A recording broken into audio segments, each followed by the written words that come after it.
අද කියන්න යන්නේ weight loss කරන්න ඉන්න අයට වැදගත් දෙයක් ගැන.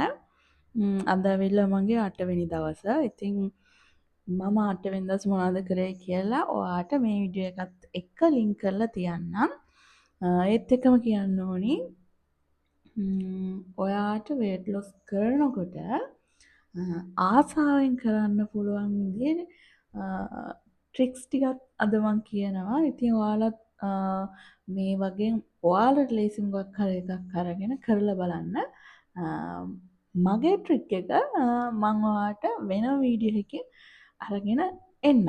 ඉතින් මේ දාන ක්‍රමවලින් කැමති ක්‍රමයක් ඔයාට යොදාගෙන ඔයාට ඔයාගේ weight loss journey කරන් යන්න පුළුවන්. මම හිතනවා මේ වගේ පොඩි පොඩි ටිප්ස් යොදාගත්තොත් ඔයාට ආසාවෙන් ඔයාගේ weight loss කරන ජර්නි එක මේ ඉස්සරහට අරගෙන යන්න පුළුවන්. ඉතින් ඔයාලා මේ වීඩියෝ එක බලලා ඔයාලට ලේසි කියලා හිතෙන ට්‍රික් එකක් අනිවාර්යයෙන්ම මේ ජර්නි එකට යූස් කරන්න. එතකොට ඔයාට සාර්ථක ප්‍රතිඵල ලබා ගන්න පුළුවන්. ඒ වගේම කියන්න ඕනේ හෙට අලුත් මාසයක් පටන් ගන්නවා. ඉතින් ඔයාට පුළුවන් හෙට ඉඳන් වුණත් ඔයාගේ ඩයට් එක කරගෙන යන්න. මේ වීඩියෝ එක බලලා හැමෝම weight loss කරන්න ඉන්න කෙනෙක් නම් අනිවාර්යයෙන්ම ඔයාගේ ඩයට් එක කරගෙන යන්න අමතක කරන්න එපා. ඒත් එක්කම කියන්න ඕනි weight loss කරනකොට අනිවාර්යයෙන්ම ඔයාගේ ඇඟට අවශ්‍ය පෝෂණ කොටස් අනිවාර්යයෙන් ගන්න. ප්‍රෝටීන් ගන්න එක අනිවාර්යයි. ඒවත් ඔළුවට අරගෙන මේ ජර්නි එක ලස්සනට යන්න. ඉතින් මම මේ කියන ටිප් වලින් ඕනම එකක් ඔයාට ලේසි විදිහට පාවිච්චි කරන්න පුළුවන්. අපි බලමු මොනවද ඒවා කියලා. මේ තමයි මම හිටවාගෙන ඉන්න සලාද කොළ ගහ. ඉතින් මේක ඇත්තටම මේ මට මාර වටිනවා මගේ ඩයට් එකට. මම හැමදාම මේකෙන් කොළ දෙක ගානේ කඩාගෙන කනවා මගේ මේ ෆස්ට් මීල් එක ගන්නකොට. ඉතින් ඔයාලටත් පුළුවන් මේ වගේ ඔයාගේ ඩයට් එකට අවශ්‍ය කරන පොඩි පොඩි දේවල් ඔයාගේ ගෙදරම හදාගන්න. ඉතින් හැමදේම කඩෙන් ගන්න නැතුව මම හිතනවා මේ වගේ දේවලුත් කරගන්නවා නම් හොඳයි කියලා. දැන් අපි මම මොනවද දවල්ට කෑවේ කියලා බලන්න. ඔයාලට විශේෂ දෙයක් කියන්න ඕනි. ඔයාලා ඩයට් කරනවා නම් රතුබත් කනවා නම් හොඳයි. සුදු බත් වලින් ඕගොල්ලන්ගේ ඉන්සියුලින් ප්‍රමාණය ඉහළ යනවා වගේම ඔයාට කන්න තව බඩගිනි වෙනවා. ඒ කියන්නේ අර බඩ පිරෙන ගතිය පොඩ්ඩක් අඩුයි. ඒ හින්දා මම හිතනවා ඔයා ඩයට් කරනවා නම් අනිවාර්යයෙන්ම රතුබත් කනවා නම් හොඳයි කියලා. මේ විදිහට තමයි මම බත් එක බෙදාගත්තේ. ඒ වගේම ඔයාලා බත් එක බෙදා ගන්නකොට ලස්සනට බෙදා ගන්න. එතකොට ඔයාට ආස හිතෙනවා මේක දිගටම කරගෙන යන්න. ඒකත් එක ට්‍රික් එකක්. එතකොට මම සලාද කොළ දෙක මම මෙන්න මේ විදිහට තියාගන්නවා. ඊට පස්සේ මම ගත්තා බිත්තර දෙකක්. බිත්තර දෙකක් මම මේ විදිහට ලස්සනට තියාගන්නවා. ඔයාලට පුළුවන් ඉතින් ඔයාගේ ඩයට් එක කරනකොට මේ විදිහට ලස්සනට කෑම එක බෙදා ගන්න. ඒ වගේම ඔයා ඩයට් එකක ඉන්න කෙනෙක් හින්දා ඔයා පුළුවන් තරම් ප්‍රෝටීන් ගන්න. ප්‍රෝටීන් ගන්න එක ඇත්තටම ගොඩක් හොඳයි. මොකද බිත්තරවල ප්‍රෝටීන් ගොඩක් වැඩි. ඔයා බිත්තර කන්න නැත්නම් ඔයාට පුළුවන් මස් හරි මාළු හරි එකතු කරගන්න.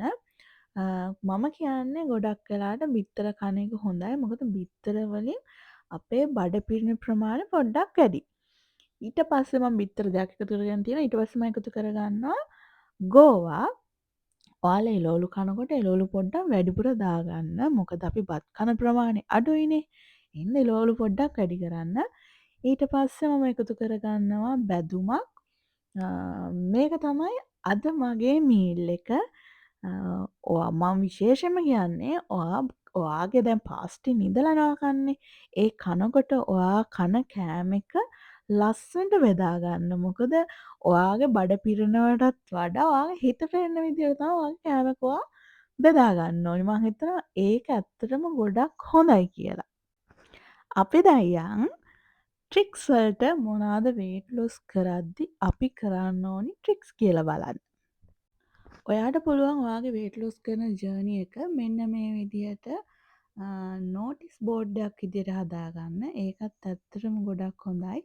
ඔයාට පේන තැනක මේක අනිවාර්යෙන් බිත්තියේ ගහන්න. ඊට පස්සේ ඔයාට පුළුවන් මෙන්න මේ විදිහට පොතක් අප්ඩේට් කරගෙන යන්න.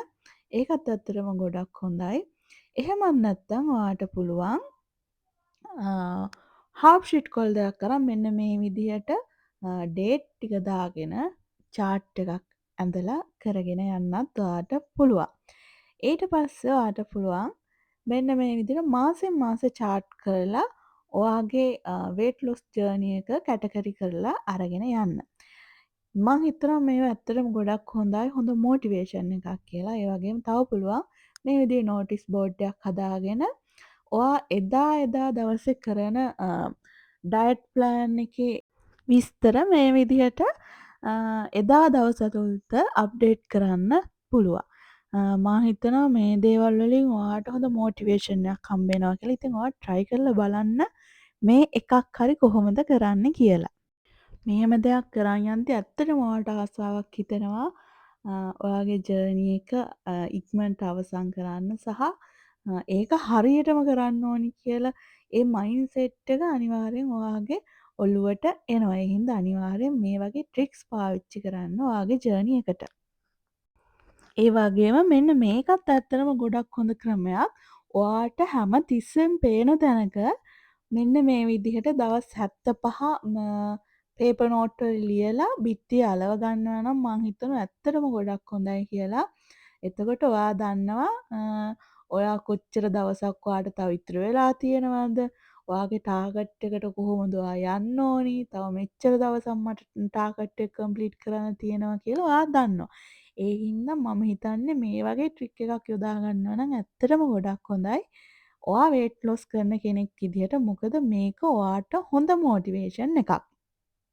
ඒ වගේම කියන්න ඕනි මේක අපි ඇත්තටම කරන්නේ ගොඩක් අමාරු දෙයක්නේ. මොකද අපි කාලා මහත් වෙච්ච ඇඟ අපි දින ගාණක් දාලා ඒ ගාණට ඒ ටාගට් එකක් හදාගෙන අපි ඒ ඇඟ අපි ආස විදිහට හදාගන්න නෙමෙයි යන්නේ. ඒක ඇත්තටම භාවනාවක් වගේ කරන්න ඕන දෙයක්. ඒ හින්දා මේ වගේ පොඩි මොටිවේෂන් ට්‍රික්ස් අනිවාර්යෙන් පාවිච්චි කරන්න. මොකද එහෙම වුණාම ඔයාටම ආස හිතෙනවා මේ ගමන යන්න. මං හිතනවා මේකත් සාර්ථක ක්‍රමයක් කියලා.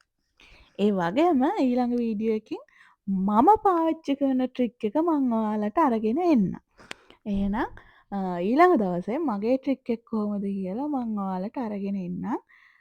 ඔයාලත් මෙතනින් කැමති ට්‍රික් එකක් යූස් කරන්න කියලා මම ඔයාලගෙන් ඉල්ලනවා.